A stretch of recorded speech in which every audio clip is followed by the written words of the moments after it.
what led you to education? Because obviously, like, being able to lead and being able to lead young people is, not everybody can do it. Not everybody is good at it, but it takes a certain type of person to want to be an educator. So what pushed you in that direction? I needed a job, man. It wasn't that deep. So I needed a job. I mean, going back to the football thing for a minute. So I think every human should play sports. 100%. Or do something where you really have to push yourself and or be competitive. I totally agree. I just think it develops your values, your character, your integrity, your work ethic. Football is the ultimate team sport. Yeah. Like, if you doing your job and the dude next to you ain't doing their job, shit ain't gonna work. Right? You're not gonna be successful. Like, I don't care how dope Tom Brady is, if he ain't have a good offensive line, he wasn't gonna be that good. Exactly. And if he ain't have a great coach, he wasn't gonna be that good. So it's like, it all gotta work together. Right. So football teaches you all that, right? And so I just wanted to say that, because when you get into education, those skills are transferable. Right. You know, the values, the work ethic, the intensity in terms of inspiring your kids to be their best. Absolutely. And so I needed a job. My degree was in business. I looked into business for a little while, but it was too corporate. You know, I didn't have a background of like being around a lot of white people who was talking white and shit. You know, that was like the corporate thing. So I didn't feel comfortable. I wasn't really good at the code switching thing. Yeah.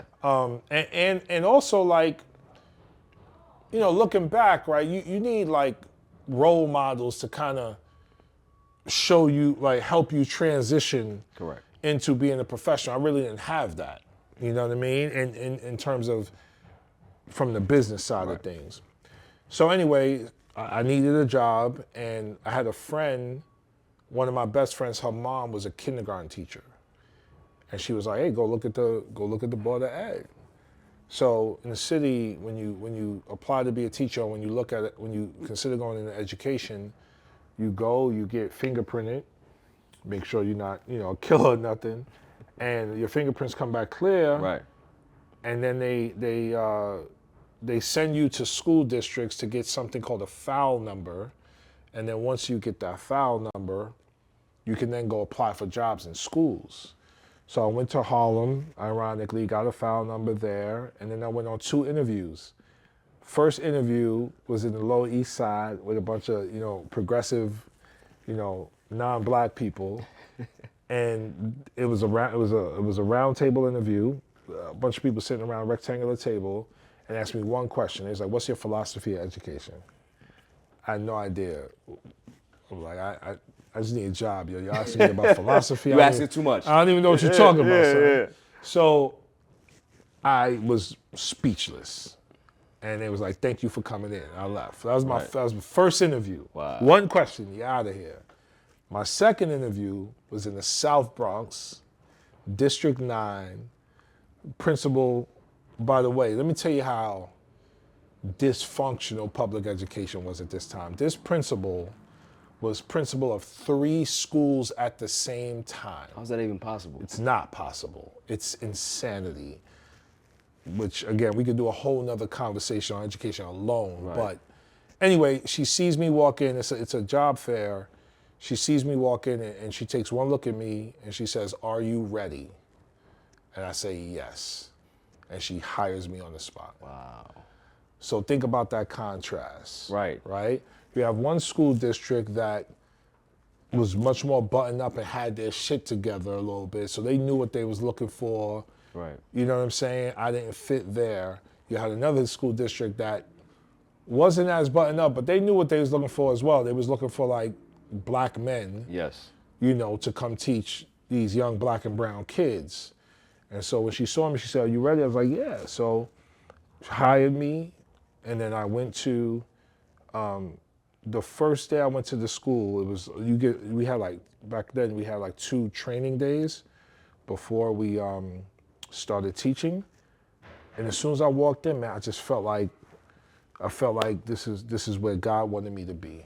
It just felt that, like Just felt right. spiritually, it felt right, and I fell in love with it, man. I fell in love with being in the school. I fell in love with education. Fell in love with my colleagues. Of course, fell in love with the kids and the family and the community. And yeah, man, and I became, whereas in junior high school, high school, I didn't really take learning seriously. Right. Now I was obsessed with learning. Right, because you're now responsible Yeah. for young lives to be able to mold them to the next. Yeah, phase of their I lives. became obsessed with learning. Wow. I became obsessed with, because to be a great teacher, you got to be a learner first. Right. And you got to be a great learner. And Right. so as I was going through my lesson planning and reading through curriculum and reading books on education and just trying to like be the best educator I could be, I had to become obsessed with learning and obsessed with with what we call the pedagogy of it, right? Like how do you take a standard and break it down and teach it to the kids so they can master the standard? Right.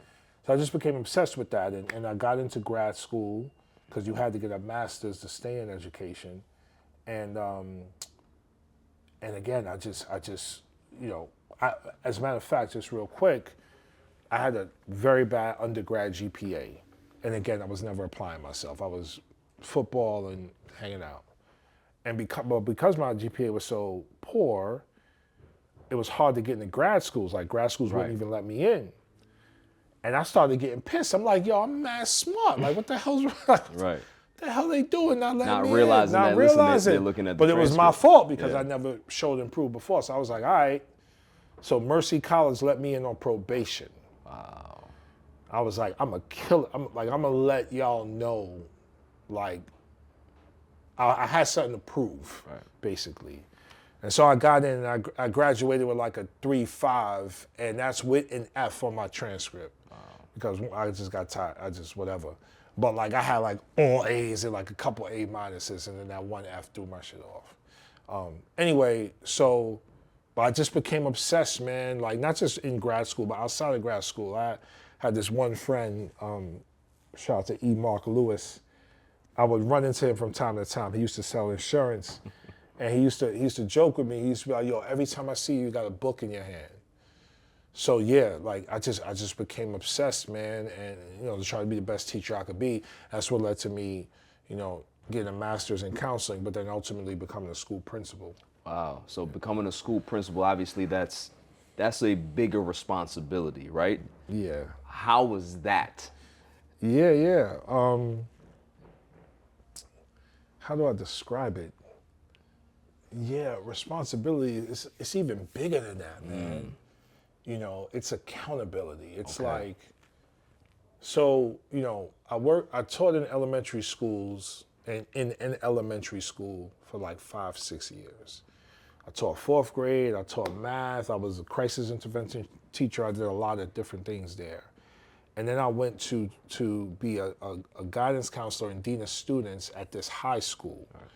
High School for Arts and Technology at the MLK campus. And I was there for 3 years as mostly a dean. Right. But I also did counseling and also taught classes. And going from elementary school to high school was deep because, the elementary kids, they're from the hood, whatever, they real rough around the edges. And I thought by high school they grow out of that naturally. Right. But they don't grow out of it naturally. Like if there's not intervention and support, they don't grow out of it. So, they had, in King, they had Latin Kings, Bloods, Yetas, you know what I mean? Like, it was that level, but it was dope, you know what I'm saying? Because like, these are the kids I want to work with, you know what I'm saying? This is where I want to be. So I was, everything, I'm a passionate person, and everything I do, I kind of do it very passionately, especially education. And so like, I loved being at MLK as the dean, but it was also a struggle because we had a principal that wasn't really, like, in my opinion, wasn't like really doing enough for the student body. We were just kind of doing basic school, in a way that like it wasn't inspiring for the kids or for me. And when you see something like that, when you see a principal not going above and beyond to be able to create change and real structure to be able to help the kids be successful, what does that first off do to the teachers that are there, and what does that do for you as somebody who realizing that, and how do you make change of that, right? Like, Yeah, man. It gotta be demoralizing. Yeah, so that's a great word. It was demoralizing, and because like at very early in my career, I realized I was more than a teacher to my kids. Right. I was a mentor and I was a father figure. So just like my father wasn't around a lot in my life, the kids I taught, it was the same thing. So I knew I was that to them. So it always felt more like a calling than just like a job. You know what I mean? So I've always felt that way from elementary school. Always felt that way. So my motivation to become like a nerd type student while I was teaching was also because like, we need a revolution, son. Yeah. Like we can't allow this to continue, right? Gotta break the cycle. Gotta break the cycle. Yeah. And just going back to like what I grew up on, like I grew up on, KRS One, Public Enemy, and Tupac Shakur, right? Rakim. We grew up on knowledge of self, right? We grew up on community transformation. They were inspired by, Malcolm X, Black Panther Party, and others during the 60s, right? So that's my lineage. And so to be at a school with like a principal who wasn't really aligned to that, with teachers who weren't aligned to that, it was demoralizing. And the tipping point for me, there were many, but one of them was, it was a scanning school. So kids had to go through metal detectors every day. Wow. And that's demoralizing in and of itself. But we implemented this policy where if kids were late to first period, we had to, and they used this word, capture them in the cafeteria and pretty much not allow them to go to first period if they were late. And we had to sit with them. So this was the policy that was implemented, and I had to enforce it as the dean. So that shit got me like depressed, man. Right. You know what I mean? And because you always seen the same kids every day or the same type. And they're black and brown kids. Right, and King is right across the street from LaGuardia. Right. LaGuardia is a specialized high school, mostly non-black and brown kids, no metal detectors. They go in and out as they want. So right across the street, I'm seeing liberation. And in our school, I'm seeing containment. Containment, suppression, yeah. Right? And I'm enforcing this as the dean. So shit was hard, man. So what I did was I started writing. Like I picked up this hobby where I would just buy composition notebooks and I would just write, man. I would just write like my thoughts, my feelings, and like my vision for education. Right. Cause you got me in grad school learning all this dope shit. Yeah. I'm like, yo, why we ain't implementing none of this in our schools? Let me apply some of this stuff, yeah. Let's implement this, right? So I started writing like a dream scenario where like, if I opened up my own school, what would it look like? This is before I even thought about going into school leadership. I was writing about it for 2 years before I even did it. Wow. And then, so it was a tough time for that. It was also a tough time because there were like horrific school shootings that were happening around this time as well. Like the year before I got into education, Columbine happened. Couple years in, Virginia Tech happened, and then around the same time, it's like a blur, I always forget before or after, Sandy Hook happened. Sandy Hook, right. And when Sandy Hook happened, like, I just couldn't believe, we were talking off camera about COVID and how it forced us to stop. I couldn't believe the world didn't stop after Sandy Hook. Yeah. Like, we just kept going.